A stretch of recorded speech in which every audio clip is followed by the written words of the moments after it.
Greetings and various assorted salutations. This is a U.S. History 2 lecture on populism of the 1890s, recorded in spring 2020. It's an expansion of the standard lecture series developed in fall 2019.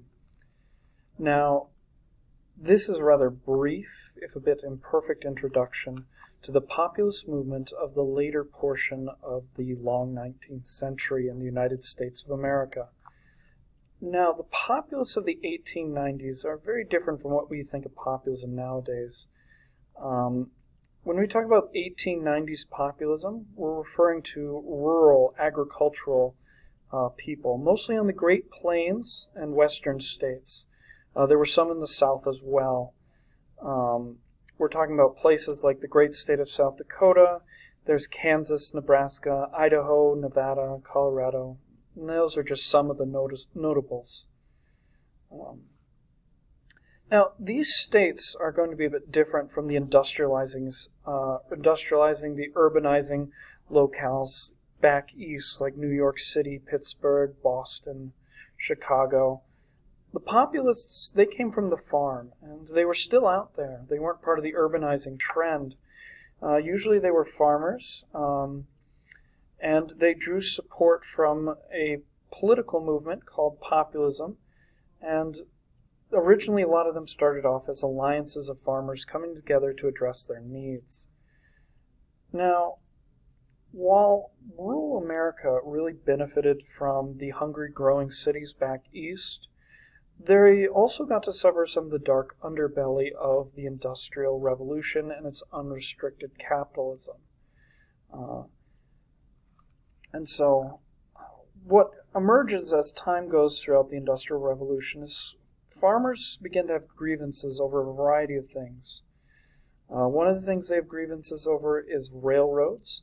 While they're key to moving farm goods to market, the shipping costs were high and were run by monopolies or cartels. And so there was really no competitive way to combat high shipping costs for their goods.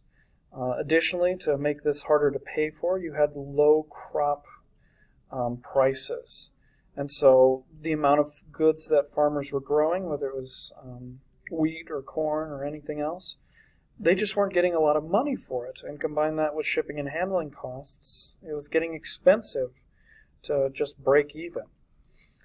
These two alone led many farmers into debt. And with the distrustful banks that were operating in this time period, many farmers felt that they were getting unfairly treated in their loans. To top this off, so the list of grievances doesn't end with those two things, which alone are bad for farming communities. But you also have the government, both local and federal, seemed far more interested in industrializing industry, business, things like that. Also, this was during this time period, there was rampant corruption in many levels of U.S. government. It is the Gilded Age, as Mark Twain labeled it. Bribery was problematic. There were political machines, kickbacks, pork belly projects. Essentially, farmers were really being shut out of the U.S. government and their representation, or at least that's what they felt. Now, to top all this off, there's a recession in farming communities and some poor harvests due to drought. And so many farmers felt that the city folk had forgotten all about them and forgot that, hey, we're the ones who bring the food to the table. So the first response wasn't political parties, because the populists were a political party. The first response was initially putting together something called farmers' alliances. There's also something called the Grange movement. And basically what these were local farm groups. They would come together and collaborate. They put together an insurance setup to insure farms. They helped manage supply, buying of seeds, buying of equipment. They negotiated as a block to get better deals for individual farmers. They worked on shipping prices. Essentially, a group of farmers from one region had more negotiating power than one single farmer trying to ship their one field's harvest. Likewise, they also turned to lobbying the government in hopes of improving things from there as well. But when the government mostly ignored these last bits, the government lobbying, many felt that the natural response then was to put together a political party or political parties. These were usually called the People's Party, or sometimes they were called the Populist Party. There's several different names that were used in different areas. It was a very regional movement and subdivided even from that. As you read briefly in the class, which you're going to do in a little bit, on party platforms, the populists marketed themselves as a non-corrupt alternative to the business-focused Republicans and the race-focused Democrats. Essentially, these two key factors, they argued it doesn't matter who you are, if you're left, you're right, the system is corrupt, and we, the populists, offer an alternative. That was their marketing point. But in both cases, they represented anti-corruption and saying, hey, farmers, we address your needs. We haven't forgotten you. Now, you'll get more into detail about this, but here are some big points of the Populist Party agenda. One, they sought to combat corruption through things like initiatives and referendums, which we'll cover later in class. They sought to remove private monopolies and advocated for railroad shipping prices to be regulated by the government, or the government to take over the railroads outright. They felt that private monopolies were damaging to the agricultural industry, and they felt that the government should be responsible for that. They also believed that senators that were sent to the U.S. Senate should be directly elected. Up to this point, the Senate's positions were determined in the state legislatures and by the governor. And that was one of the big themes of the Populist Party, is get the average American more involved in politics, whether it was through referendums and initiatives or direct elections of various national offices. But let's see here.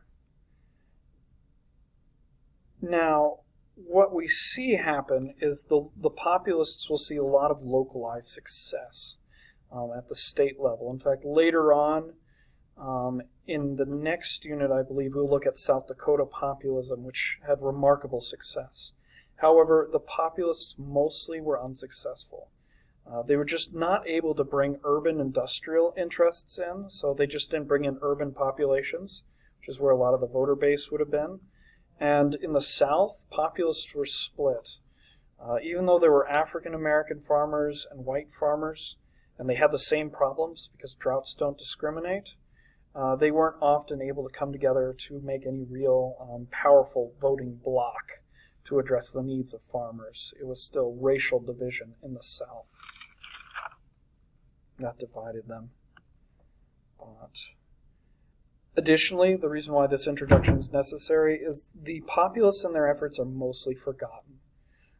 They weren't that successful on the national level, and this is a U.S. history textbook, so they kind of fall by the wayside.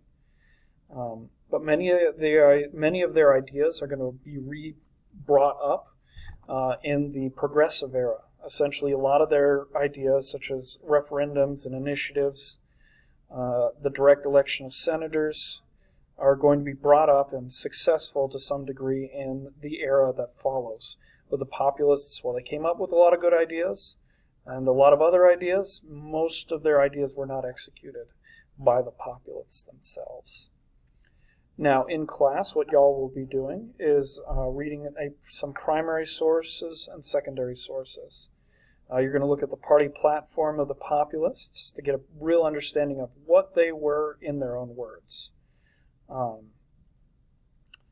Additionally, you'll have some secondary sources to kind of help support you, because this is a historical group you may not have heard of before, and so some secondary sources will help kind of set up, okay, these are who these people are, this is what they're talking about, this is where they're coming from.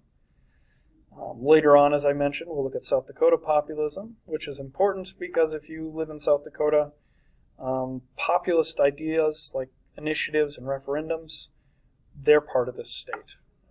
And so you'll get to learn more about these later. But for now, we're going to stick to the national populist movement, the larger movement. So hopefully this helps with an introduction to the Populist Party, and until later.